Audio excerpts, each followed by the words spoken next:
Alors peut-être, je me présente rapidement, donc Daniel Métaux, je suis ancien enseignant de l'Université de Franche-Comté. J'étais dans un département d'IUT réseau et télécommunications et j'enseignais les réseaux industriels.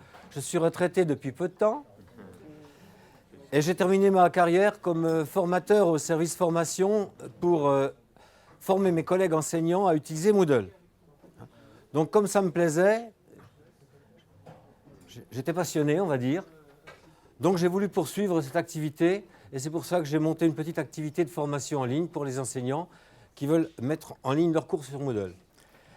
Donc ça c'est pour les présentations. Ensuite, en ce qui concerne cette activité de base de données, je ne suis pas un spécialiste, j'ai utilisé très peu. C'est pour ça qu'on va finir justement la présentation en vous montrant des bases de données qui sont en exploitation et en fonctionnement. Un collègue nous a proposé de nous présenter ce qu'il fait avec. Moi, je vais simplement faire une présentation globale, générale.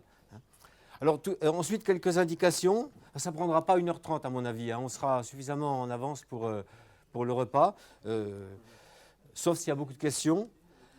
Donc d'abord le principe de base, c'est très simple.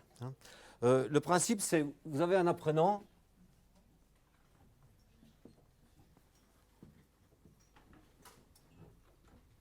on va l'appeler A.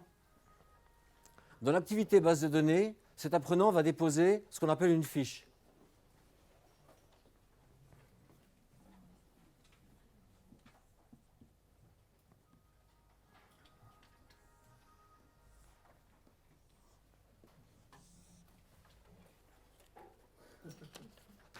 Donc ça, ce sera la fiche de A.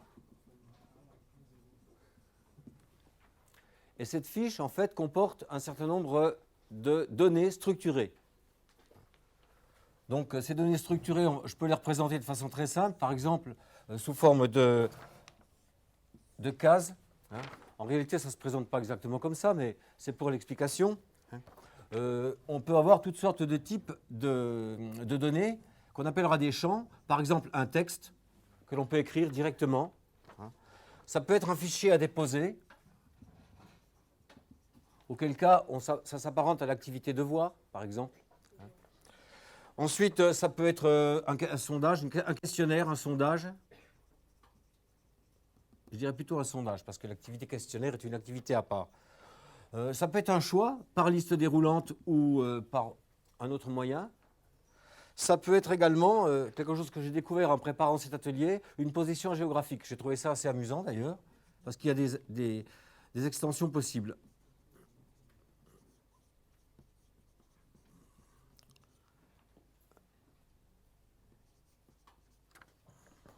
Et puis bien sûr, beaucoup d'autres choses, comme par exemple des dates, des lieux, etc. Voilà. Et en plus, on dispose d'éléments complémentaires qui sont des balises et qu'on ne choisit pas au départ, mais qui vous sont fournis, on va dire gratuitement, dès le départ. Donc, notre premier travail, ça va être de créer cette base et ensuite de créer la structure de ces fiches. Alors, un apprenant va pouvoir déposer une fiche, mais si on le désire, il peut déposer plusieurs fiches.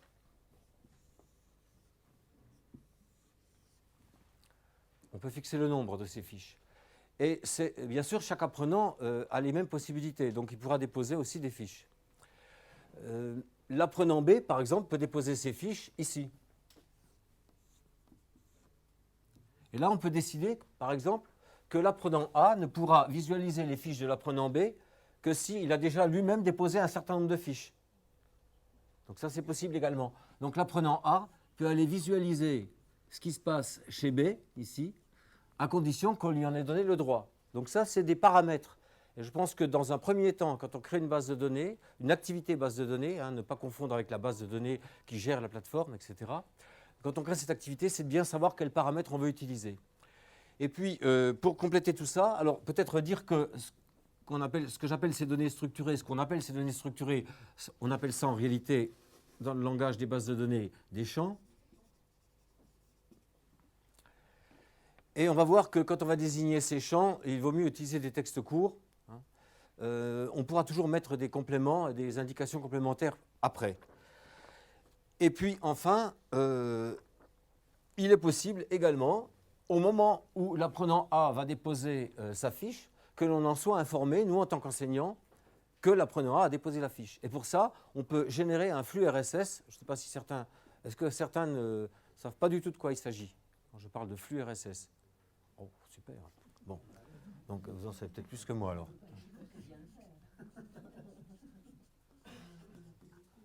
À condition que ceci ait été validé par l'administrateur et que ça a été également, alors de façon globale, et que ça a été également validé au niveau de l'activité elle-même. Dans les paramètres de l'activité, il faut valider le flux RSS. Auquel cas, vous allez voir apparaître sur la page initiale de la base de données la petite icône habituelle qu'on va pouvoir copier, qu'on va pouvoir coller dans n'importe quel outil de lecture des flux RSS, par exemple dans votre messagerie personnelle. Comme ça, ça vous permettra, en recevant vos courriers électroniques de tous les jours, de voir qu'un tel, X, Y ou Z, a déposé. Alors, pour terminer avec des explications générales, on a parlé de cette fiche, c'est le plus important. Cette fiche, en fait, il y en a plusieurs. Il y a d'abord la fiche que l'on va voir pour déposer ces données. C'est un modèle. Ensuite, il va y avoir une autre fiche qu'on va utiliser pour visualiser ces mêmes données. Ça peut être quasiment la même, mais elle peut être présentée d'une façon différente. Ensuite, vous avez une fiche que l'on peut voir de façon individuelle, mais vous avez aussi la fiche que l'on peut voir de façon listée, c'est-à-dire l'ensemble des fiches. Donc là encore, c'est une présentation différente, avec des en-têtes, des bas de page, etc. Tout ça, c'est de la configuration, c'est de la mise en forme, mais ce n'est pas du tout une obligation, puisque dès le départ, Moodle vous propose une mise en page type. On peut même créer une fiche spéciale pour le flux RSS, c'est-à-dire si on veut que dans le flux RSS, on ait telle information et rien d'autre, eh bien, on peut créer son modèle de fiche. Voilà en gros le principe de base, hein. C'est très simple. Donc à partir de là, si vous voulez, je crois que j'en ai assez dit, hein, ce n'est pas la peine d'aller plus loin. Si vous voulez vous rendre donc, dans la plateforme donc, du Moodle-Moot, allez dans les contributions, ensuite les ateliers, donc tout ceci est indiqué ici. Hein. Vous avez, où est-ce que je l'ai? Ici, oui, je cherche. Voilà, contribution, atelier, espace de formation. Et là, vous allez cliquer sur activité base de données. Alors, j'ai créé ce cours il y a quelques jours. Et pour ceux qui auraient voulu déjà ou qui s'étaient déjà inscrits à cet atelier, que j'ai visualisé sur la liste, en principe, je les ai déjà placés dans le cours. Ah oui, c'est vrai que je ne suis pas chez moi, donc... Alors, j'espère que je me souviens.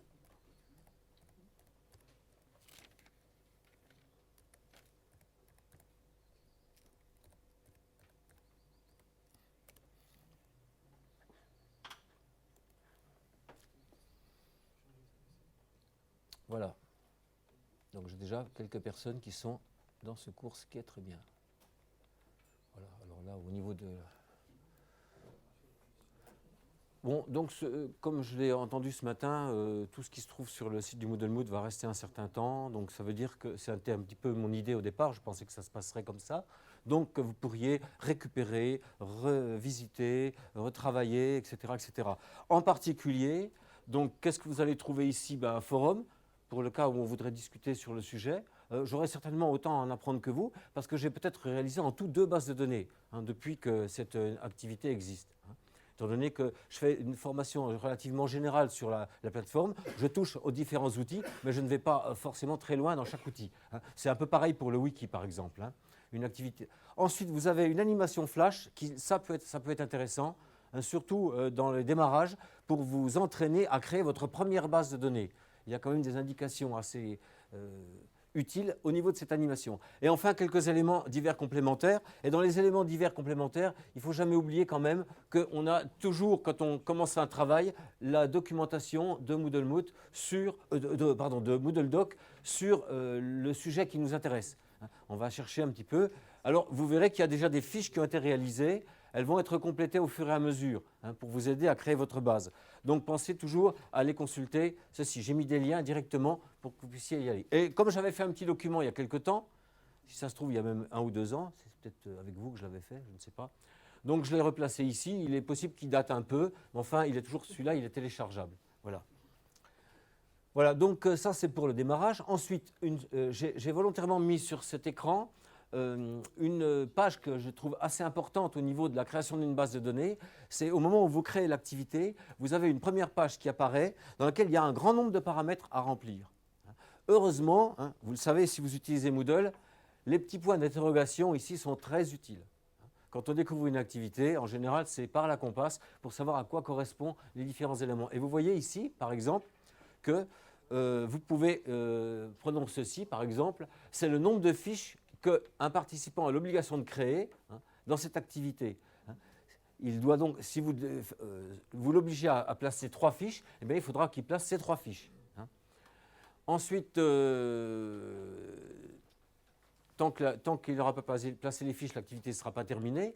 Ensuite, vous avez par exemple la possibilité d'autoriser des utilisateurs à faire des commentaires sur les fiches. Alors ces commentaires, c'est en cascade. Ça veut dire que quelqu'un peut voir la fiche de quelqu'un d'autre, faire son propre commentaire, il y aura son nom qui apparaîtra automatiquement. Quelqu'un d'autre peut rajouter un commentaire, et ça fait comme ça toute une liste de commentaires. Il n'y a aucun problème, ça va très loin. Ensuite, vous devez aussi décider si vous voulez que l'enseignant valide la fiche avant qu'elle soit visible, ce qui peut être quand même dans certains cas assez utile.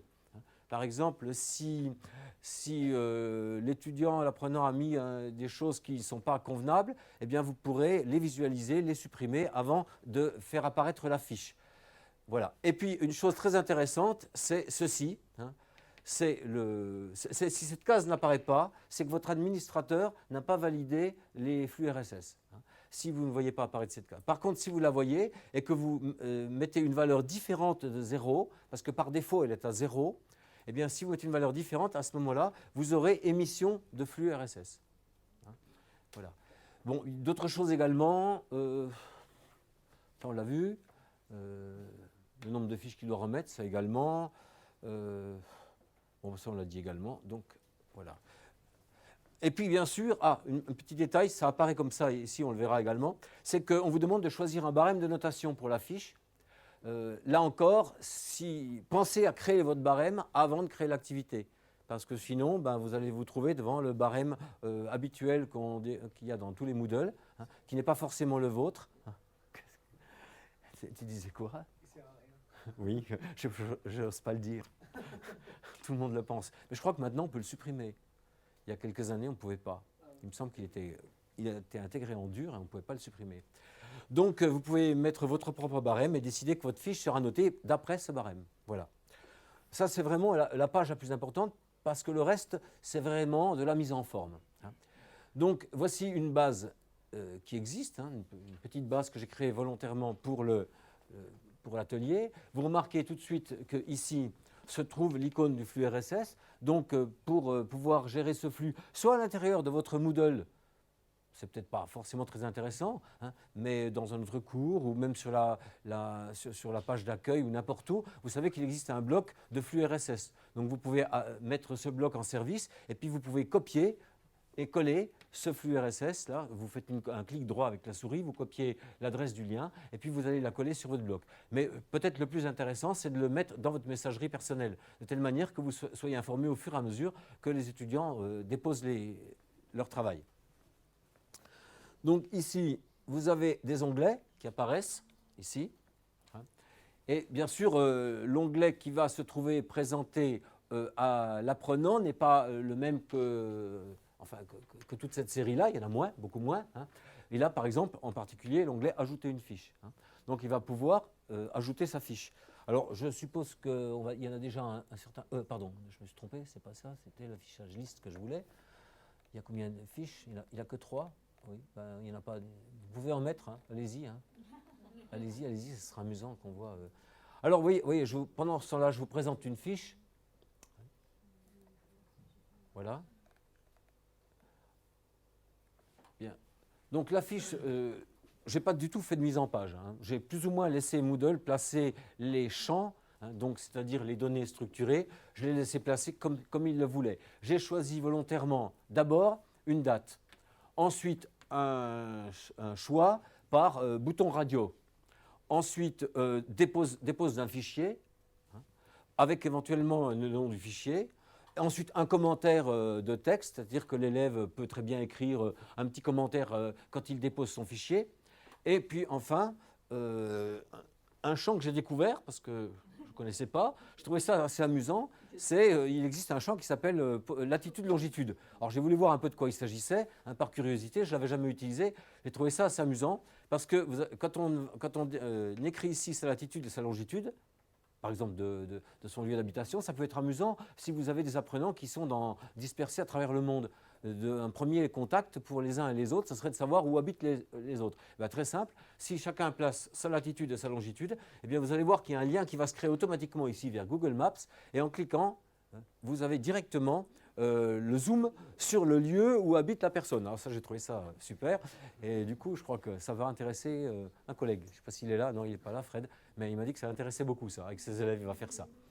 Voilà, alors des petits détails pour ceux qui ça intéresserait, c'est que d'abord, quand vous écrirez la latitude et la longitude, il faudra l'écrire avec un point à la place de la virgule, parce que là, ça n'a pas été francisé, et c'est un point qu'il faut mettre, hein. Par exemple 44 degrés point quelque chose, et vous ne mettez pas les minutes et les secondes, mais vous mettez ça de façon décimale. Alors sur Google Earth ou sur Google Maps, si vous voulez avoir les coordonnées en décimales, il faut changer la configuration, enfin sur Google Earth en particulier. Bon, il y a des petits détails, on y reviendra si ça vous intéresse par la suite. Ensuite, j'ai mis un lien, hein, qui peut être le lien de votre site personnel ou n'importe quoi d'autre. Et puis voilà, et puis j'ai laissé Moodle créer automatiquement la fiche. Il m'a créé une fiche qui ne m'a pas convenu tout à fait. Je vais vous montrer le modèle. Voilà, les modèles sont ici. Et vous avez ici votre modèle de fiche. Alors ici, quand vous cliquez là, vous voyez apparaître. On voit mal. Ah ben c'est coupé là, c'est pas très beau. Rien de quoi ça. Problème de configuration d'écran. Bon, ça c'est le modèle de fiche qui est présenté lors de la consultation d'une fiche. C'est-à-dire que c'est le modèle qui va être visible quand vous voudrez voir ce qu'il y a dans la fiche. Ce n'est pas le modèle que vous utilisez au moment où vous remplissez la fiche.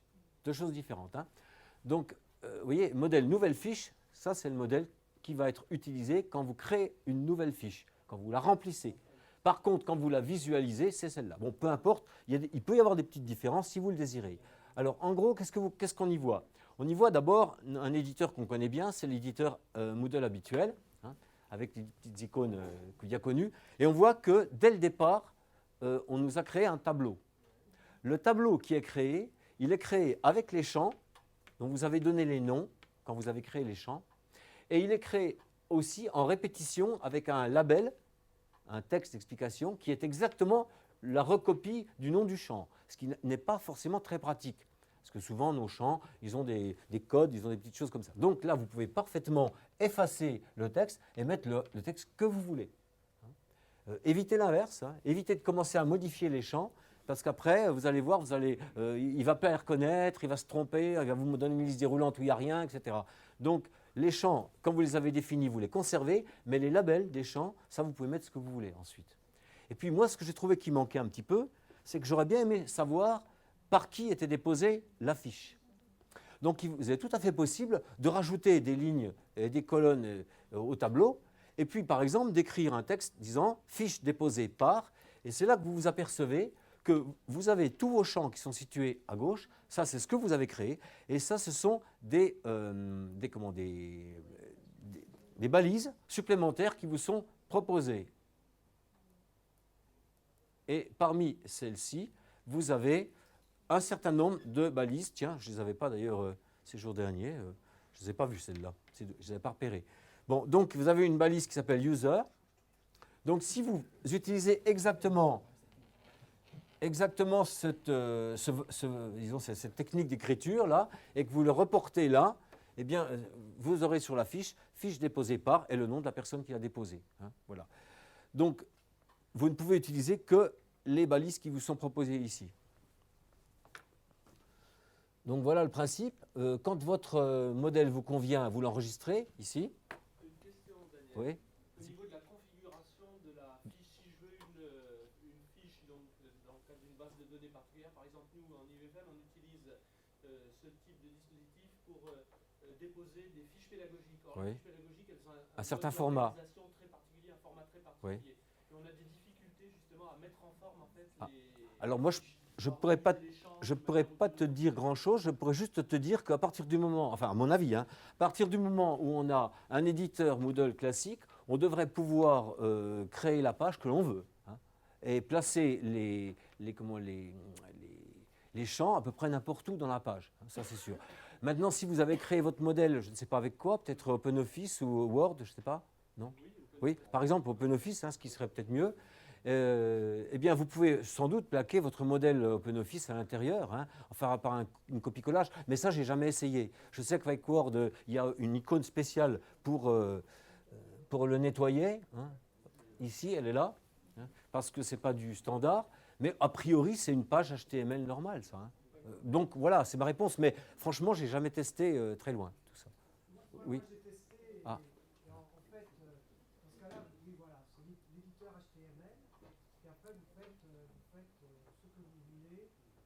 L'organisation en particulier, ce qui est intéressant, c'est les dates de remise d'un sujet choisi.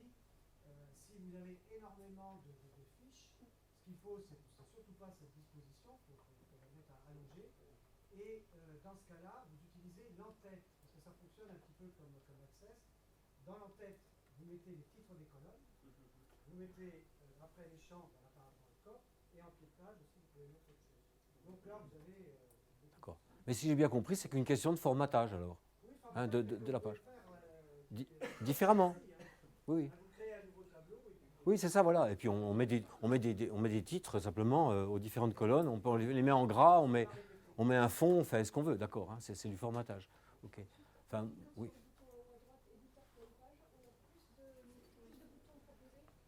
Ah bon? En éditeur pleine page, il y a plus de boutons? Ça, je n'avais pas remarqué. Oui, d'accord. Ben, c'est bien. Voilà, des tas d'informations qui apparaissent. Voilà, voilà. Oui, il y a ça aussi. Hein. Moi, tu sais, l'activité que j'ai créée s'appelle e-learning facile. Facile, hein, surtout facile. Très important. Hein. Rendre simple les choses compliquées. Voilà. Voilà. Donc, ensuite...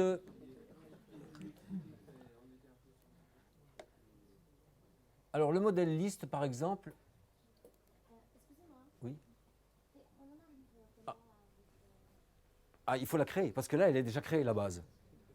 Là, je suis en train de vous présenter une base qui est déjà créée. J'ai peut-être pas compris votre question. Ça. On arrive comment à ça? C'est parce que la base, c'est une démonstration que je fais là sur une base que j'ai déjà créée. On va en créer une. Si vous y avez accès pour l'instant en tant qu'élève, et je ne sais pas quels sont vos droits en ce qui concerne l'organisation du Moodle Moot. Je ne sais pas si vous avez le droit de créer un cours dans une catégorie. Ça, c'est dommage, ça. Hein, parce que je sais qu'habituellement, quand je fais de la formation, moi, j'ai toujours la possibilité pour les apprenants de créer leur cours et de manipuler en parallèle. Bon, mais donc, en tout cas, vous pouvez entrer dans ce cours et en tant qu'apprenant, vous pouvez déposer des fiches. Ça, c'est sûr, hein, vous pouvez le faire. Maintenant, pour la création de votre propre base, puisque vous n'avez pas de possibilité de création de cours sur le Moodle Moot, vous pouvez le faire sur la clé USB sur laquelle vous avez votre Moodle local. Hein, je pense qu'elles vont être remises ou vous les avez déjà, je suppose. Hein. Vous n'avez pas encore, mais voilà. J'ai répondu à votre question, là? Oui, ça va? D'accord. Bien, donc voilà, qu'est-ce que je pourrais vous présenter? Il y a différents modèles. Hein. Par exemple, le modèle RSS, voilà, moi j'ai mis simplement... non, j'ai laissé le même, finalement. Non, je l'ai modifié, mais je l'ai modifié sur mon Moodle local parce que les 2 jours passés, là, j'étais sur la route, donc j'ai rien pu faire ici sur le site. Donc en fait, j'ai conservé, vous voyez que la fiche RSS, elle a été directement recopiée, c'est quasiment la même hein, que la fiche qu'on vient de voir jusqu'à présent. Hein, voilà. Bon, à partir de là, donc, si vous le voulez, on va peut-être visualiser si quelqu'un d'entre vous a déjà placé des fiches. Il y en avait 3 tout à l'heure. Il n'y en a toujours que 3. Ah si, non, quelqu'un. C'est qui a répondu là? Non, c'est pas. Non. Oui, pardon, oui. Je vais aller sur l'affichage fiche. Voilà.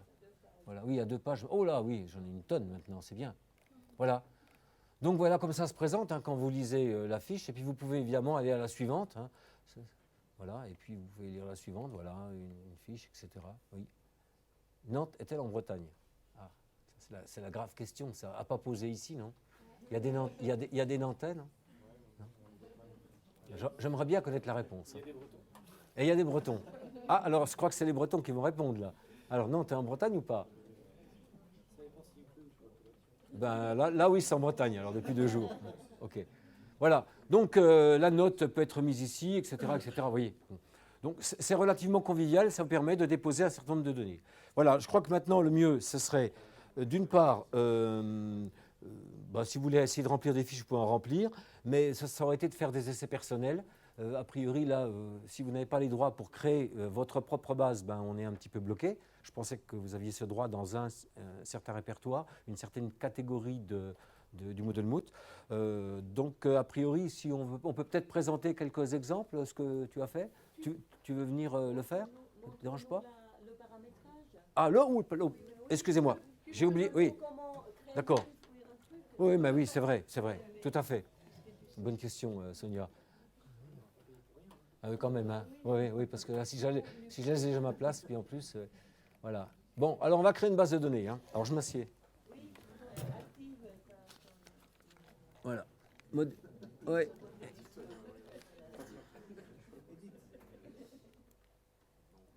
Alzheimer, hein, ça commence tôt, hein. Voilà, je vais le mettre ici. Dans mon thème, voilà. Voilà, donc c'est une activité, donc une base de données, elle est où? Ici, voilà. Voilà, donc, alors on va l'appeler, je sais pas. Voilà. Voilà. Ensuite, nouvel essai. Voilà. Et on arrive à cette batterie de choix. C'est pas compliqué en fait. Vous savez, vous voyez, comme dans toutes les activités Moodle, vous pouvez toujours dire que cette activité, vous l'avez créée, mais qu'elle sera disponible qu'à partir de telle date, jusqu'à, etc., consultable du au, etc. Ensuite, là, c'est le nombre de fiches requises. Oui. Quand tu dis consultable du, ça veut dire que si tu actives cette chose-là, Ouais. Alors, elle ne sera consultable qu'à la date. Je pense que c'est ça, oui. Qu'à partir de cette date, on pourra consulter le contenu des fiches. Je pense que chaque étudiant, chaque apprenant pourra déposer sa fiche, mais que l'ensemble ne sera consultable qu'à partir de telle date. Par défaut, c'est désactivé. Un conseil que beaucoup de gens qui utilisent Moodle utilisent beaucoup, en général, moi je suis le premier à le suivre, c'est quand je ne connais pas une activité et que je crée une activité pour la première fois, j'accepte tous les choix par défaut, pour voir ce que ça donne déjà. Et en général, les choix par défaut sont les bons. À 95% des cas, c'est le bon. Donc ici, il n'y a pas de nombre de fiches requises pour que l'activité soit considérée comme terminée. Donc une seule fiche déposée suffira. Le nombre de fiches requises avant la consultation des fiches des autres, pareil, on ne choisit rien de spécial. On ne fixe pas un nombre maximum de fiches parce que certains pourraient en déposer des quantités. Bon, on laisse comme ça. On accepte ou non les commentaires, pourquoi pas, à la limite, hein, ça peut être utile. Voilà. Une approbation, ça on va le mettre aussi, pourquoi pas. Et puis alors surtout, ça j'aime bien, moi. Hein. Voilà, ça je trouve ça bien pratique. Et puis l'évaluation des fiches. Alors là, bien sûr, il faut choisir un barème. Et pas, là, on tombe sur le barème à moins que, non, évidemment, sur le site du Moodle. Alors moi, je vais mettre une note. J'avais l'habitude de noter, moi, sur 20. Je suis encore de la vieille école, alors voilà. Donc voilà. Et là, oui. Ah, pardon. Ah oui. Oui, alors, est-ce que c'est comme le wiki ou pas? Je ne sais pas. De toute façon, je vous donne une explication générale. Je ne suis pas certain qu'elle colle pile pour la base de données. Dans Moodle, vous pouvez créer donc des groupes pour l'ensemble du cours. On est d'accord. Et ensuite, au niveau de chaque activité, vous pouvez désigner des groupes. Eh bien, dans ce cas-là, ça vous donne 9 possibilités en général. 9 possibilités. Donc, ça doit être sensiblement la même chose, je pense, pour les bases de données, mais je n'ai jamais testé. Je pense que ça permet que les gens d'un groupe accèdent aux fiches du même groupe. Oui, c'est ça. Voilà. Comme pour le wiki, par exemple. Voilà. Et les forums aussi, alors voilà. Dans le cas contraire, chacun de chaque groupe accède à toutes les fiches. Voilà. Dans l'exemple sur lequel on était juste avant, apparemment, c'est pas ouvert aux autres personnes, on peut voir que sa fiche. Donc, ah, d'accord. On peut tester, par exemple. Ah oui, d'accord. Bon, c'est vrai que j'ai pas tout visualiser, tout vérifier, mais en tout cas, apparemment, d'après l'explication qui est donnée, là, ça correspond aux mêmes choses qu'au wiki. Dans le wiki, c'est pareil. Hein, vous choisissez aussi le type de groupe au départ, hein. Dans l'activité, je veux dire. Et ça vient en complément du choix. Donc maintenant, notre base, elle est créée, mais il n'y a aucun champ dans cette base, hein. Donc, le premier travail consiste à créer les champs, mais vous avez remarqué qu'on s'est placé directement sur le bon onglet. Et vous pouvez donc soit créer des champs, soit choisir un pré-réglage. Alors, le pré-réglage, je n'ai pas parlé. Quand vous avez défini une base et que vous avez créé une structure, que vous avez bien fignolé tout ça, que vous avez mis vos champs, vous pouvez enregistrer ces pré-réglages. Vous pouvez les enregistrer pour vous, mais vous pouvez aussi les diffuser sur l'ensemble de la plateforme pour toutes les personnes qui vont créer de nouvelles bases de données. Ça peut être très pratique. Donc ici, vous avez la fenêtre qui vous permet de choisir les champs. Et on va maintenant découvrir la liste des différents champs qui sont à notre disposition. Au départ, ça ne paraît pas énorme. En réalité, on s'aperçoit que ça couvre quasiment tous les cas qui nous intéressent le plus couramment. Vous avez d'abord les boutons radio, donc ça c'est les petits boutons ronds, etc. Vous avez des cases à cocher, hein. Bon, vous avez le choix d'une date, hein, éventuellement, le choix de déposer un fichier, ça c'est très utile, je pense, hein. Vous pouvez déposer une image aussi. Alors pareil, quand on aura à déposer une image, on peut choisir le format de l'image, la taille maximum autorisée, etc., etc. Il y a des tas de paramètres. La latitude, la longitude, le menu. Alors, sélection multiple, c'est, vous savez, cette case dans laquelle vous choisissez une ligne définie. Le menu déroulant, ben, c'est comme son nom l'indique, un menu avec un ascenseur de choix. Oui. Ben oui. Ensuite, un nombre, donc pour déposer un nombre, pas trop l'utiliser, mais enfin celle-ci, ça doit bien servir dans certains cas. Oui, peut-être, sans doute, oui. Un texte ou un texte long. Alors, c'est deux choses différentes. Dans un cas, un texte, je suppose, c'est simplement une petite ligne sur laquelle on va pouvoir écrire quelque chose. Par exemple, les petits commentaires que j'avais mis dans la base précédente. Mais si c'est un texte long, je suppose qu'on doit hériter de l'éditeur, là, complet. Voilà. Et puis, chose très utile, évidemment très très utile, l'URL, c'est-à-dire un lien vers n'importe quoi, hein. Je suppose qu'on doit pouvoir mettre aussi son adresse de courrier électronique, bien que logiquement ce n'est pas utile, puisque quand on va dans le profil d'un utilisateur, si on clique dessus, on a aussi l'adresse électronique. Voilà, donc on va mettre un peu n'importe quoi. Allez, on va choisir des boutons radio, par exemple. Et dès qu'on a choisi un champ, eh bien, il faut donner un nom. Alors c'est choix, on va l'appeler choix. Ça, c'est le nom du champ, hein. Alors, la description du champ, ici, c'est en fait le texte qui va apparaître quand vous aurez votre liste des champs qui sera créée. Vous aurez une liste complète des champs et vous aurez le nom du champ et à droite une petite description qui vous dit de quoi il s'agit. Donc, ce n'est pas du tout ce qui sera dans la fiche, hein. C'est une description dans la liste des champs. Ce n'est pas la même chose, hein. Donc,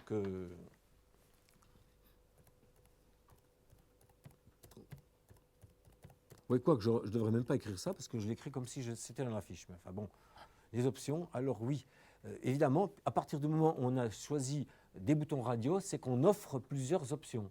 Donc, comme traditionnellement dans les sondages de Moodle, pour faire des choix, on les met ligne par ligne, hein. Alors,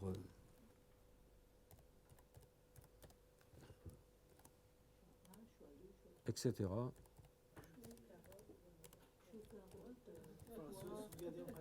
Voilà.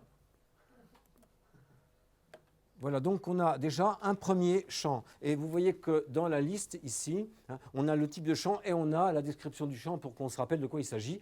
On peut toujours le revenir pour le modifier. On peut même le supprimer. On a toujours les petites icônes classiques. Oui, oui, c'est toujours les mêmes. Bon, on peut choisir un nouveau champ. On ne va pas en faire 50. Je sais pas quelle heure il est, moins le quart. Par exemple, tiens, moi j'aime bien celui-là. On ne l'utilise pas beaucoup, mais je l'aime bien. Allez, on va le prendre, hein. Donc du champ, alors on va l'appeler position.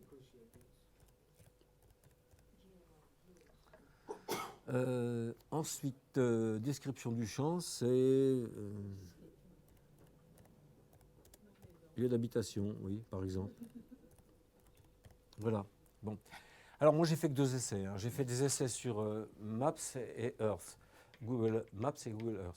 Alors, ce que j'ai remarqué, c'est que selon votre choix, vous obtenez des résultats différents.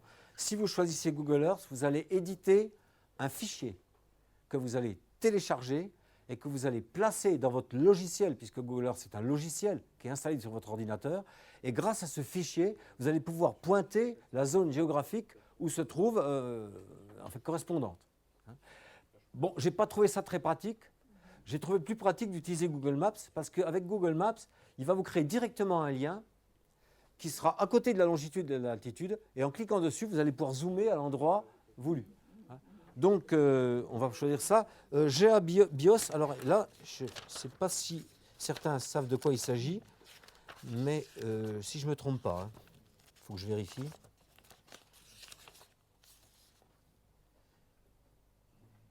Non, ça c'est autre chose. Bon, écoutez, j'ai dû le mettre quelque part. Je ne vais pas vous faire perdre de temps. Je regarde. Oui, je ne mets pas. Moi, je ne fais jamais d'expérience comme ça en démonstration. Non, jamais. Oula. Non.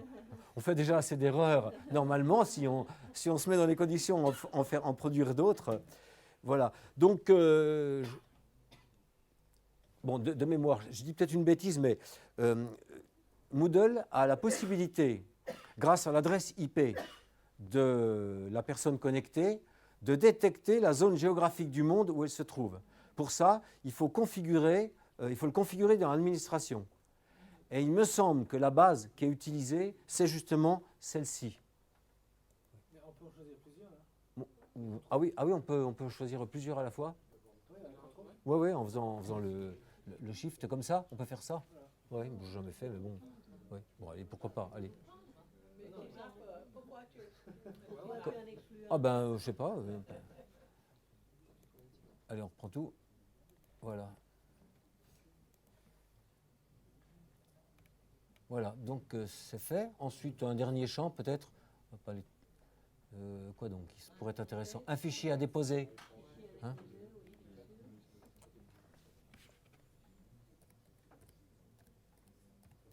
Ça, c'est le nom du champ.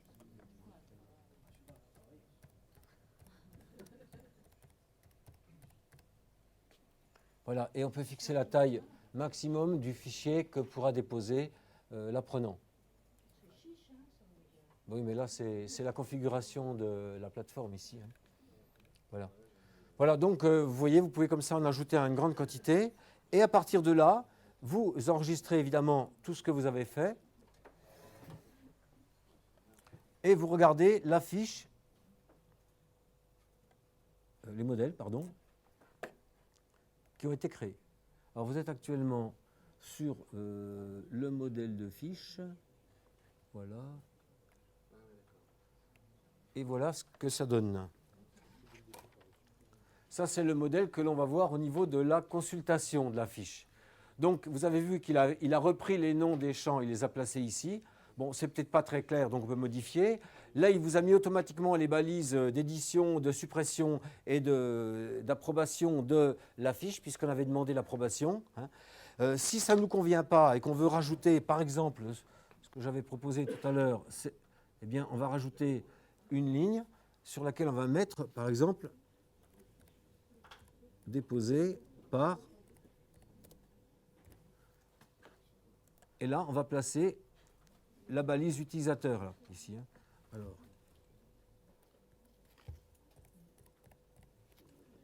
Il faut que tu peux faire un copier-coller. Oui, j'aurais pu faire un copier-coller. CTRL-C, CTRL-V, c'est vrai. Voilà. Voilà, donc on enregistre le modèle. Voilà, donc la fiche est réalisée. Hein. À partir de là, on peut la visualiser. Ah, oui, il faut en créer une, c'est vrai. Il faut en ajouter une, évidemment. Voilà. Donc voilà la fiche telle qu'elle se présente. Hein. Alors, bien, bon, alors le choix, on va dire qu'on fait le choix 2. Latitude, alors on va mettre 44 points, parce que la virgule c'est le point 56, je mets au hasard. Hein. Et puis, allez, un petit peu de longitude est, 4,5. Allez, je ne sais pas où on va tomber, mais le fichier, on va prendre un fichier qui est dans cet ordinateur. Qu'est-ce qu'il peut y avoir là-dedans? Documents, n'importe quoi. Je sais sais pas ce qu'il y a, non. Oh là comment je remonte là ici. Oh, il n'y a rien. Bon. Il n'y a pas grand-chose, non? Effectivement. Oh là là, bon, tant pis. Il faut quand même bien trouver un document quelque part, bon sang. Ah, c'est peut-être nettoyé automatiquement tous les jours là-dedans. Alors, dans l'ordinateur. Vista, on va mettre quoi? Est-ce qu'on va prendre un petit fichier là au fond, là? Je sais pas ce que c'est que ce truc. Ce truc-là, non? Je peux le prendre? Question aux informaticiens. J'ai le droit de prendre un truc comme ça? C'est dangereux, non? Non? Je prends, allez, je prends.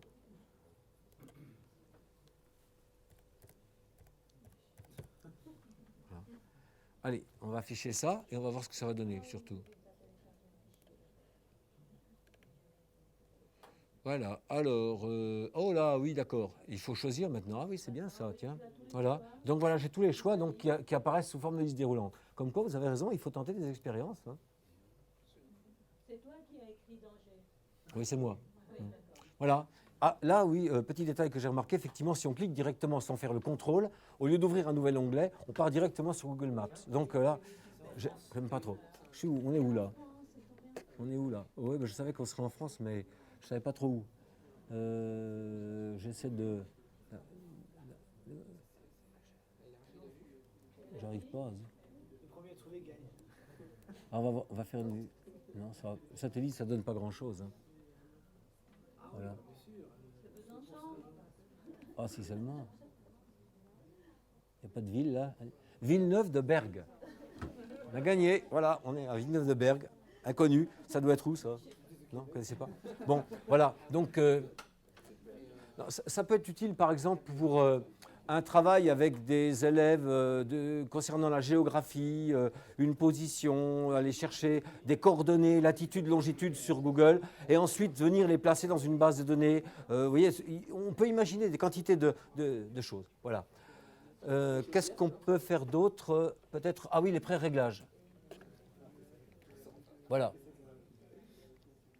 Alors ici, si vous voulez récupérer votre base de données pour la déposer, pour vous en servir comme base justement dans un autre cours hein, ou dans d'une autre plateforme, vous pouvez parfaitement exporter sous forme de zip donc hein, votre fichier. Vous pouvez aussi l'enregistrer en tant que pré-réglage et à ce moment-là, il sera disponible pour l'ensemble de la plateforme. Opération inverse, si vous voulez récupérer une base que vous avez créée et que vous voulez la plaquer dans une base vide, vous sélectionnez votre fichier dans votre ordinateur, vous importez le fichier, etc. Quand vous voulez utiliser un pré-réglage, au départ, vous n'avez que ceci. Si vous cliquez, j'ai fait l'essai, on tombe sur une structure de base banale, standard, en anglais, avec 2 termes simplement. Ce qui est intéressant, c'est quand vous avez déjà enregistré des pré-réglages, vous les voyez apparaître en liste ici. Donc vous choisissez le pré-réglage qui vous intéresse, vous cliquez et vous recréez la base. Donc ça, les 2 bases que tu as créées là, oui. tu pourrais les enregistrer Oui. comme, Oui. Oui, et puis ce qui serait même plus intéressant, c'est que les bases qui ont été utilisées pour le Moodle Mood, pour nous inscrire ou pour choisir nos activités, vous avez vu qu'ils ont créé quelques petites bases, il suffirait qu'on demande aux personnes qui ont fait ça, je ne sais pas si elles sont dans la salle ou pas, de les enregistrer en tant que pré-réglage, et à ce moment-là, on pourra les télécharger. Hein. Voilà. Oui.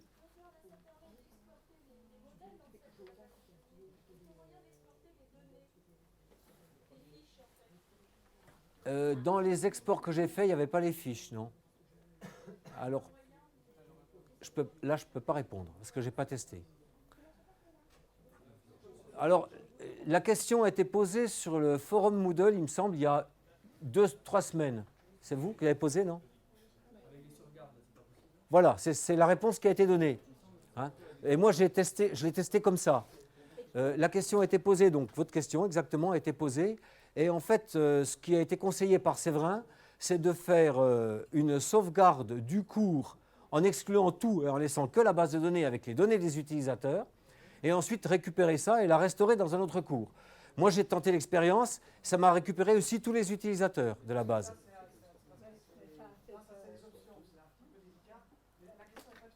Ah, d'accord. Comment est-ce que cette récupération de données c'est compatible avec d'autres logiciels? Par exemple, Ah, je oui. peux récupérer Ah oui, d'accord. Les placer dans... Alors ça, je ne peux pas répondre. Je pense pas. Hein. Tu connais? Non, non. Non. J'ai dit je pense pas, mais le spécialiste a dit non, là. On ne peut pas. Non. Ou alors, Si, si, mais écoute, tu programmes alors. Ou alors faire une extraction directement de la base de données de Moodle. Oui, directement. Oui, alors là, il faut déjà connaître la programmation. Voilà. Non, pas du tout, on fait un modèle. Ah. Je peux le montrer un peu. Oui, ben voilà. Bah écoutez, si vous n'avez pas d'autres questions, on a des exemples un peu plus... Ah, pardon, oui. J'avais une question Tu sur viens. la gestion des bases, c'est-à-dire comment faire pour que ceux qui ont rajouté une fiche puissent la modifier, la supprimer, mais pas les autres. Et ça, nous, il semblerait que les autres aient aussi la possibilité de supprimer des fiches Ah. déposées. Je ne peux pas répondre. Je peux pas répondre parce que j'ai jamais vu ce cas-là. J'ai jamais testé ce cas-là. Mais là, par exemple, Je vais le noter. quand vous mettez delete Oui. en bas, c'est que vous laissez la possibilité de les... Oui, mais là, j'étais connecté en tant qu'administrateur. Je ne sais pas si en tant qu'élève, ça marcherait. En tant qu'utilisateur, en tant que- Essayez, vous qui vous êtes connecté, là, vous avez déposé des fiches. Allez-y, essayez d'effacer la fiche de quelqu'un d'autre. Je ne pense pas. Mais de toute façon, ça peut se gérer, ça, avec les rôles. Avec les rôles, on doit pouvoir tout gérer parce que dans la base, il y a 2 onglets. Je n'ai pas montré le premier. Quand on a configuré la base, il y a également... Attendez, je vais revenir en arrière. Voilà, vous voyez? Daniel, Oui, prends le rôle d'élève pour voir si tu peux te supprimer d'accord. toi-même. Ça vous arrangerait pour les retraites, hein? C'est une manière de résoudre le problème, il paraît. Hein.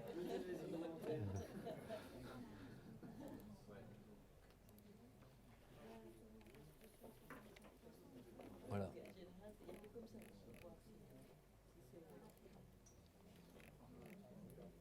Ah oui, on va voir.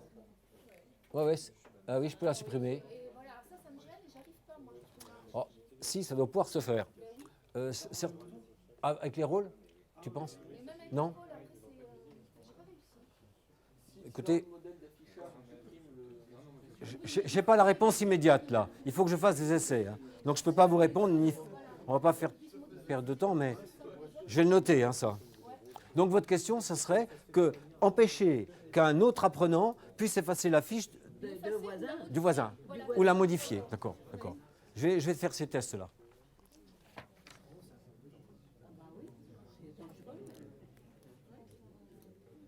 Oui, logiquement, il ne devrait pas pouvoir le faire, mais enfin.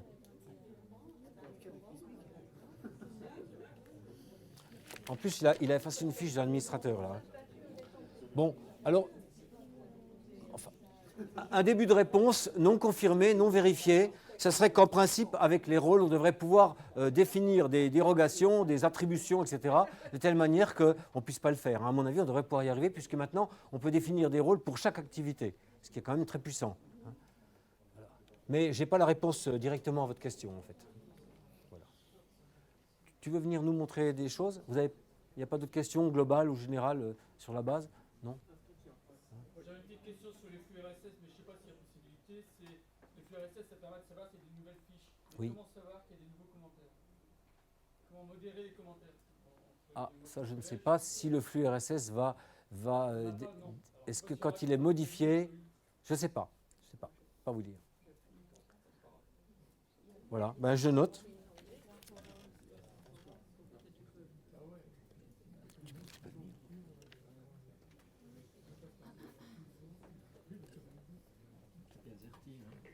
Ouais.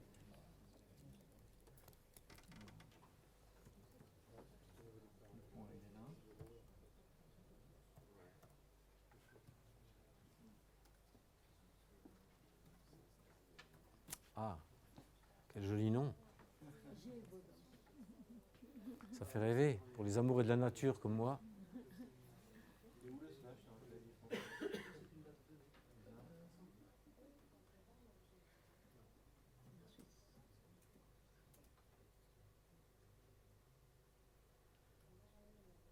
Nyon, canton de Vaud, Suisse. C'est tout, hein.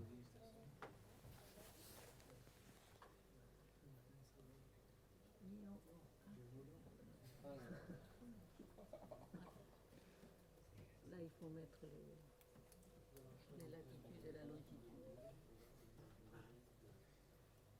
J'étais pas loin. Tout à l'heure, j'étais pas très loin, je pense, de sa zone.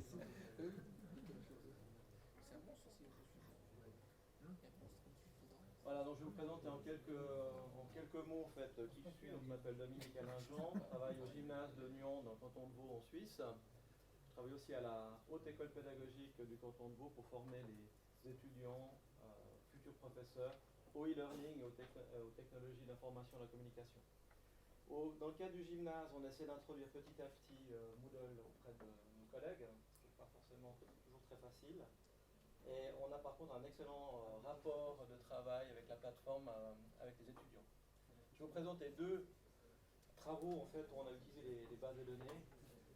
Alors, on a ici une activité de travaux de maturité, c'est-à-dire les élèves en deuxième année, Bouge pas, c'est bon. en dernière année de leur étude, doivent nous remettre un travail assez important, un travail de maturité. Donc on a dit qu'ils n'en ont pas avant, qu'ils en ont après. Et dans ce travail-là, qui est un début de travail universitaire, on leur demande de faire beaucoup de recherches, pas tellement ce qu'ils en pensent, pas ce qu'ils pensent sur un sujet, mais plutôt la problématique de recherche de l'information. Vous voulez que je prenne ça ? Recherche de l'information, capitalisation de l'information, mise en place de résumés, de synthèse en fait. Alors, on ne peut pas tellement suivre ces étudiants régulièrement. On les voit d'habitude en présentiel 4 fois pendant leur durée du travail. J'ai jugé que c'était un petit peu avec l'expérience. Donc, on a mis en place un système Moodle qui permet de suivre les étudiants depuis la semaine préparatoire jusqu'à la fin de leurs travaux. Alors, pendant la semaine préparatoire, on leur a expliqué un petit peu comment fonctionnait Moodle. On leur a bien sûr mis ici, mais ça c'est pas très important pour comprendre le projet. Ils retrouvent ici tout le classeur qu'ils ont en papier, ils le retrouvent là-dedans, donc ça évite d'avoir des élèves qui viennent vous dire j'ai perdu le classeur ou les feuilles. Ils viennent les chercher directement ici. Et puis pendant la semaine de préparation, sur le domaine qui nous intéressait, c'est-à-dire la société de la communication et les nouveaux modèles économiques ou politiques dans le XXIe siècle, on a fait une enquête pour voir les freins à l'achat en ligne. Et les étudiants donc, ont été interviewés des gens dans la rue et ont rempli un certain nombre de fiches ici. Je vous montre une fiche, s'il veut.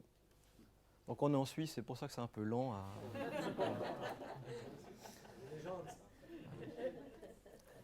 Alors voilà donc une fiche que les élèves ont saisie. Alors ça ne veut rien dire ici, ils avaient une fiche avec des informations et ils mettaient pour chaque question en fait, les valeurs qu'ils avaient trouvées. Alors pour l'export, après le problème, il fallait le traiter dans Excel pour en faire des graphiques. Alors on a un affichage liste là qui est un CSV qu'on a fait à la main. Donc vous voyez qu'ici on a chaque réponse délimitée par un point-virgule et un retour à la ligne. On aurait pu le délimiter par une virgule, par un tabulateur. Et ensuite, il suffit de... Donc là, on a toutes les fiches, les centaines de fiches qui ont été faites là-dedans. Il suffit de reprendre le tout et de faire un copier-coller en le collant dans Excel. Et vous avez votre tableau Excel sur lequel vous pouvez faire des graphiques. Alors, comment ça a été fait? Ça répond à la question de comment on exporte. Parce qu'il n'y a pas, à l'heure actuelle, de module d'exportation. On entend parler que dans la version 2.0 de Moodle, la base de données serait peut-être revue avec des modèles d'export et d'import. Alors, comment est-ce qu'on fait cet affichage liste? C'est relativement simple. Il suffit dans le module de modèle de demander un affichage liste. Et puis, vous voyez que dans l'affichage liste, simplement, les rubriques séparées par des points-virgules et puis à la fin, retour à la ligne. Donc là, vous avez maintenant votre modèle qui est fait. Voilà, il est là. Voilà, c'est ça. Donc dans l'entête, ici, j'ai mis les premières lignes pour avoir mes entêtes dans Excel après pour chaque colonne. Et puis dans le corps, dans les fiches répétées, simplement mes différentes rubriques séparées par un point-virgule. Et automatiquement, il mettra le retour à la ligne. Et dans le bas de page, que je n'ai pas utilisé, j'aurais pu mettre de l'information, mais ça ne servait à rien. Je vais reprendre la démarche pour faire ça, alors pas de problème. C'est bien d'avoir un écran plus grand que l'écran projeté. Alors, je vais effacer tout ça. Et puis, je vais effacer tout ça. Qu'est-ce que je ne ferai pas pour vous? Alors, ici, donc, je pars en modèle. Et je viens en modèle de liste. Et au début, je vais taper mes différentes questions que j'avais ici. Alors, le numéro de la question. Super. Pourquoi vous n'avez pas les claviers comme les nôtres, hein? Numéro question, le point-virgule. Nous, on a un AZERTY, on a un QWERTZ allemand. Ouais, on n'a pas un QWERTY américain. Numéro question, ensuite on aurait la valeur, la réponse. 1, oups, majuscule chez vous, ouais, voilà. Point virgule, etc. Val, réponse 2, etc., etc. Et puis dans le corps de la fiche répétée, je vais mettre les éléments. Vous voyez qu'un double clic vous met directement. J'aimerais bien qu'il puisse effacer ça. Pourquoi il ne veut pas effacer? Voilà. Une information. C'est juste l'entête pour... Qu'ils sachent de quelle manière rentrer ces données. C'est que dans Excel, j'aimerais que la première ligne dans Excel, ce soit les intitulés. Que je sache un peu de quoi il s'agit. Oui, pour que ça. Mais je pourrais très bien supprimer la première ligne. À ce moment-là, j'aurais que les datas. Voilà. Et puis ensuite, je mets mes différentes valeurs avec chaque fois séparées par un point-virgule, etc., etc. Et à ce moment-là, mon modèle de fiche, si justement je ne le sauve pas, je vais revenir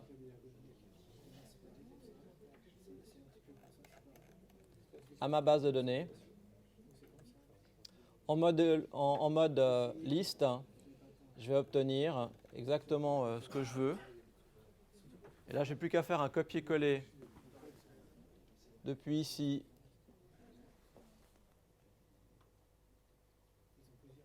jusqu'en bas. On ne va pas vous copier, coller dans Excel. Je ne sais pas si on a Excel là-dessus.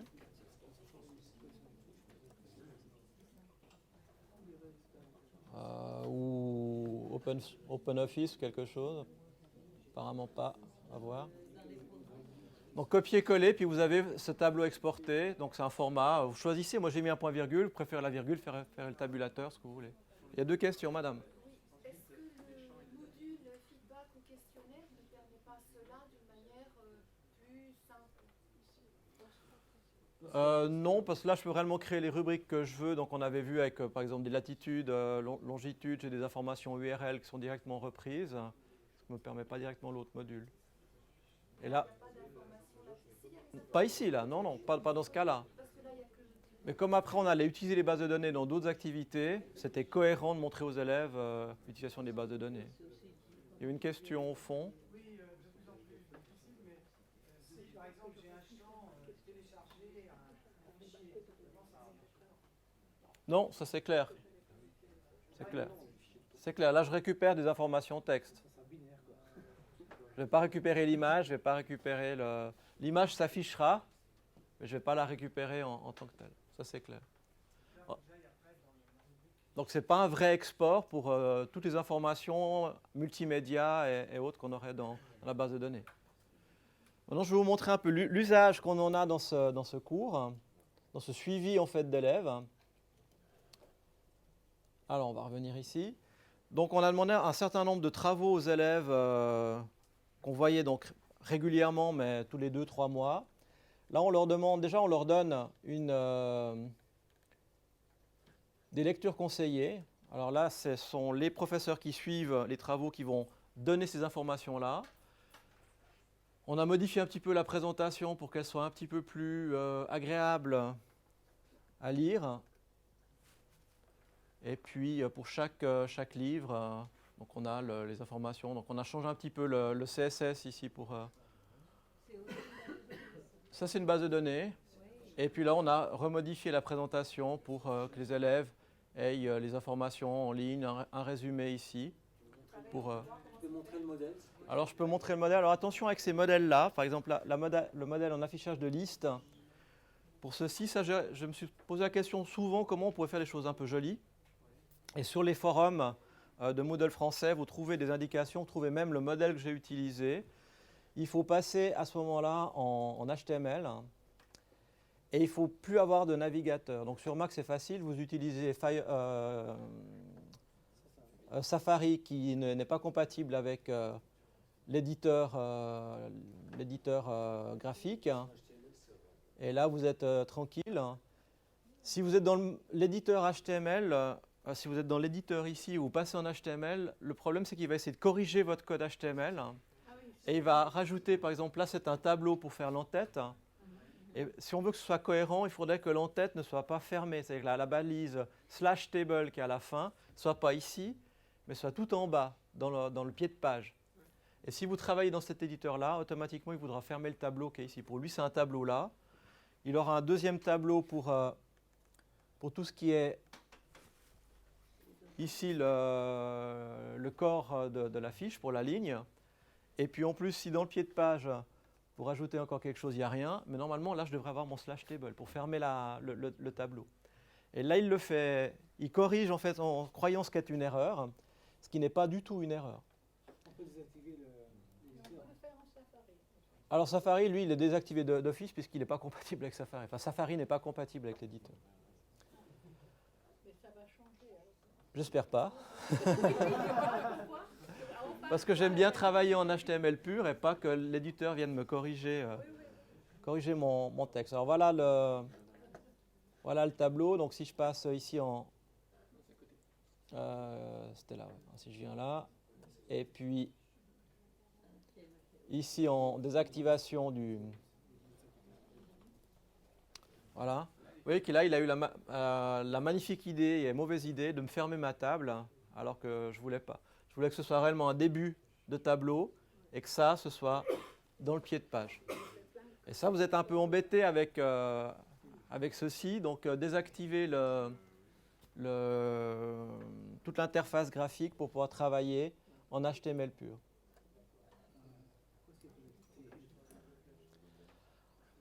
Alors, ce qu'on fait avec les étudiants, donc ça, on leur demande de travailler ici.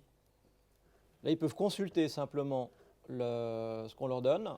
Et eux, ils doivent travailler en nous donnant leur biographie.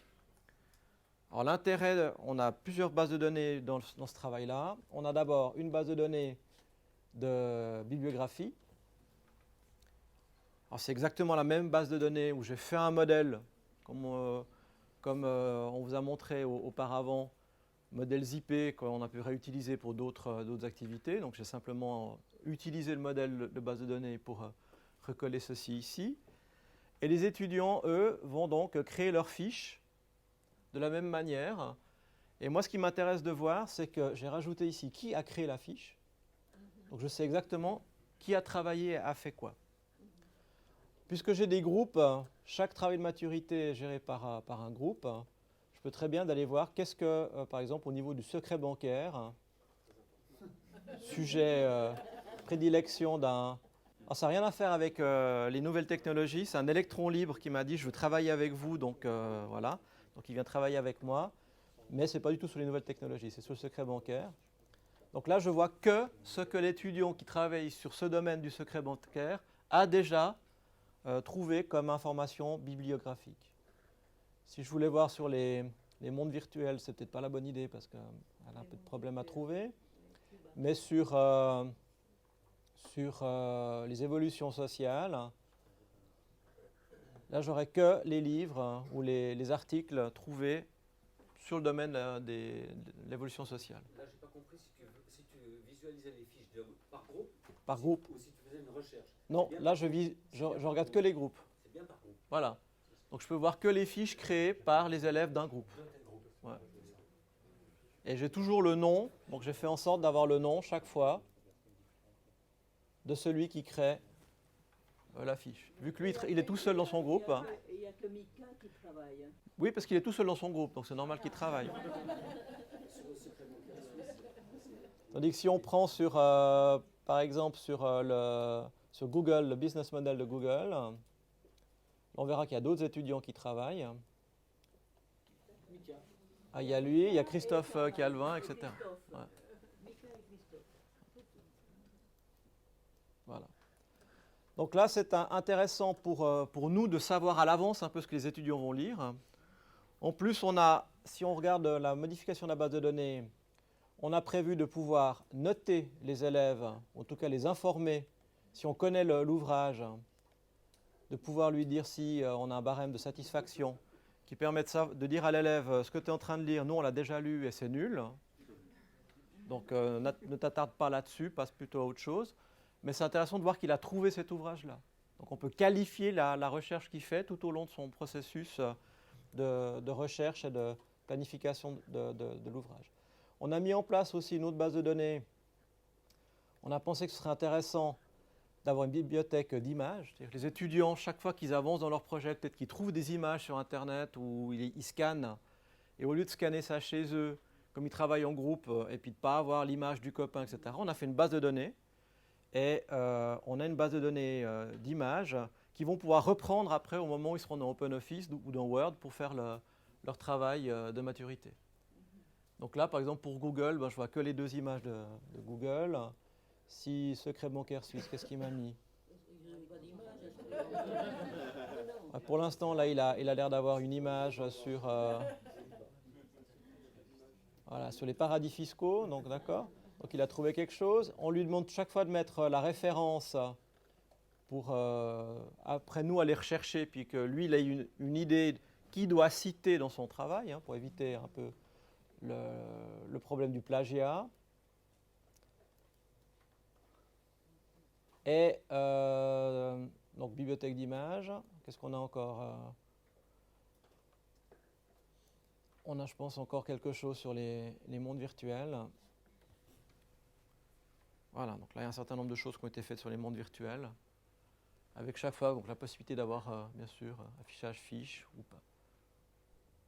Et là dans la fiche on a chaque fois un titre, l'image. Une demoiselle qui fait ça, donc apparemment. Voilà, avec la source pour savoir d'où ça vient. Même chose, on leur demande de faire le même travail pour la recherche documentaire. Donc s'ils trouvent des documents, alors là ils n'ont pas tellement avancé, mais s'ils ont des choses, il n'y en a aucune.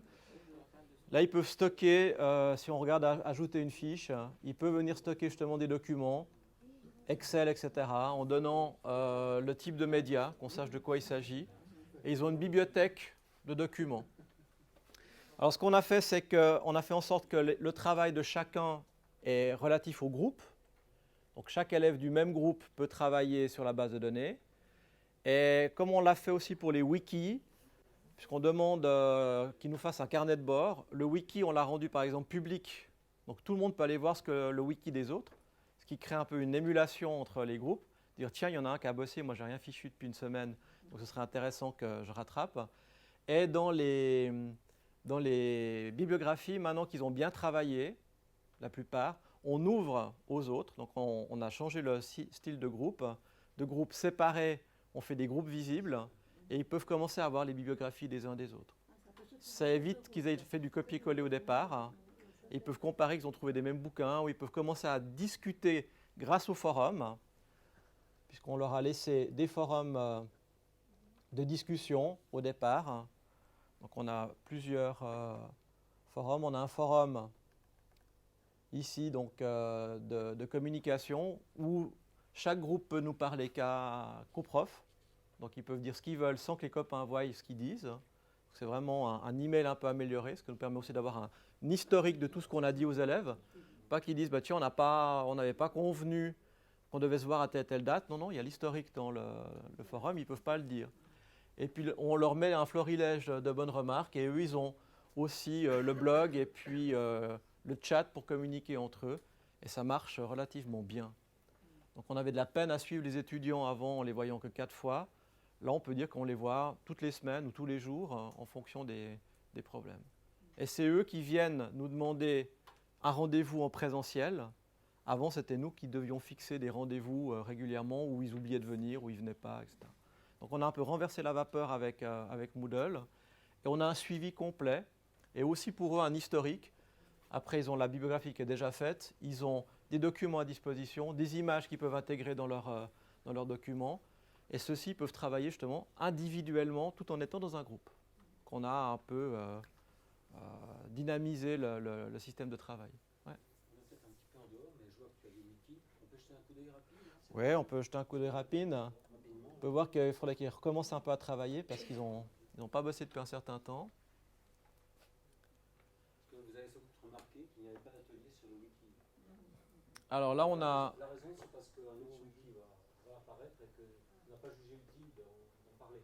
Mais pour ceux qui l'utilisent comme moi, ça aurait pu être utile quand même. Voilà, donc Mika, lui, travaille beaucoup, Michael. Donc on avait demandé à ce qu'il nous fasse un carnet de bord. C'est que vous. Ah oui, tiens, il y a un truc. Ouais. Il y a une faute d'erreur. Donc on leur demandait de mettre une date et ensuite qu'ils nous donnent directement ce qu'ils font. Lui, là, il n'a pas fait la page. Donc s'il clique maintenant sur le point d'interrogation, ça va lui créer une page nouvelle qui s'appelle Géopolitique d'Internet. Et puis là, il pourrait la compléter pour en faire un lien. Donc lui, il travaille, il nous donne un peu ce qu'il a fait. Il s'arrête le 17 mai, lecture du journal Le Monde diplomatique. Donc nous, on a envie de savoir le plus possible comment ils avancent. Et là, ça me permet de voir que, par exemple, il y avait un gros problème que je n'aurais pas vu avant juillet. C'est que chez une demoiselle qui travaille sur les mondes virtuels, elle en est là. Elle s'est arrêtée au 11/3, visite de l'entreprise Le Shop qu'on avait fait ensemble, et puis plus rien. Donc là, il y a des emails, enfin il y a des messages sur le forum qui partent automatiquement sous forme d'email chez l'élève, qui lui dit qu'est-ce qui se passe à plusieurs reprises. Une demande d'entrevue en présentiel où la personne n'est pas venue. Donc on a détecté qu'il y avait un problème. Et dès qu'on a pu voir la personne, elle dit mais de toute façon je ne sais pas utiliser l'informatique, je ne comprends rien, mais elle veut travailler sur les mondes virtuels. Donc depuis la semaine dernière qu'on a pu voir l'étudiante, on a pu la réorienter sur un sujet qui était plus en fonction de ses aspirations et de ses capacités pour qu'elle puisse arriver à la fin de sa formation avec un trait de maturité qui tient la route. Mais ça, on ne l'aurait pas détecté avant juillet, date de remise du premier rapport. On aurait vu les gens. Et en juillet, ils devaient rendre le pré-final en septembre et le final en novembre. Donc on a gagné du temps grâce à la plateforme Moodle où on a pu identifier qu'il y a personne qui ne travaillait pas. Parce que le wiki, ça permet aux étudiants tout d'un coup de créer des liens, ou s'ils ont simplement une ligne de texte sur ce qu'ils font, ils veulent le développer parce qu'ils ont, par exemple, il y a un étudiant qui dit « j'ai fait mon introduction ». Parce qu'il y a un peu une erreur de le faire au départ d'un travail, mais j'ai fait mon introduction, j'ai fait mon plan. Bah, dans le wiki, il peut me faire un lien sur son plan. Et puis si l'autre, son collègue ou ses 3 collègues qui travaillent sur le même travail veut modifier le plan, ils peuvent le faire sur le wiki. Donc c'est vraiment le travail collaboratif où on va construire le texte ensemble. C'est un peu plus intéressant. On aurait pu le faire sous forme de journal, en perdant l'interactivité des élèves au niveau du groupe. Ça, c'était intéressant pour moi d'avoir ça. Ça marche moyennement bien. Les étudiants comprennent très bien ce que c'est Wikipédia, parce qu'ils peuvent faire du copier-coller à outrance, mais ils ne comprennent pas encore le fonctionnement du wiki avec le travail collaboratif. Ça vient. Je pense que dès qu'ils arriveront à la fin du travail de maturité, ils auront compris comment ça fonctionne. Ils y arrivent petit à petit. Ils commencent à tout d'un coup à se dire « Waouh, il y a un potentiel intéressant, on n'a pas besoin de se voir pour travailler, on peut vraiment travailler chacun de notre côté. » Et en fonction de l'aspiration de l'époque de travail, le soir, la nuit ou la journée, il y a des groupes hétérogènes et grâce au wiki, ils peuvent travailler et collaborer. Surtout qu'on a des étudiants qui viennent d'une situation, d'un environnement géographique qui va jusqu'à 80 km. qui peuvent être à 160 km de distance. Je crois que pour s'approprier le wiki tel qu'il est actuellement, enfin moi j'ai choisi cette solution de l'utiliser de façon très simple.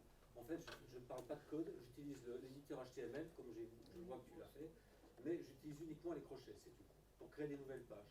Je crée un menu, et à partir du menu, les étudiants, si on peut dire, les apprenants, créent des nouvelles pages, des nouveaux chapitres, mettent des liens, rajoutent des images, etc. Et là, ça devient très intéressant. Voilà, je ne sais pas si vous avez d'autres questions. Donc ça, c'est une des activités donc, assez simples hein, d'utiliser la base de données. C'est aussi très intéressant pour un échange de documents dans un groupe. Quand vous voulez, par exemple, qu'un groupe d'élèves travaille sur un document Word, ils peuvent le stocker dans la base de données. Ça signifie aussi que les autres du groupe peuvent aller le chercher pour l'utiliser ultérieurement. Vous le modifiez puis le remettre dans la base de données, puisque quand vous le modifiez, vous remettez dans la base de données, ça écrase l'ancien et ça met le nouveau. Donc ça peut être un outil d'échange ou de travail collaboratif sur des fichiers. J'ai une question pour l'administrateur. L'enseignant dans l'université, c'est justement avoir un espace d'échange de documents. Alors moi, c'est vrai que tout le monde propose créer une base de données, créer un glossaire, etc. Est-ce qu'on pourrait créer un modèle au niveau d'un cours et l'exporter sur les cours à la demande des enseignants? Un modèle de base de données ou une fois que vous avez votre base de données qui est faite, donc vous pouvez comme on vous a montré auparavant, l'exporter en tant que modèle.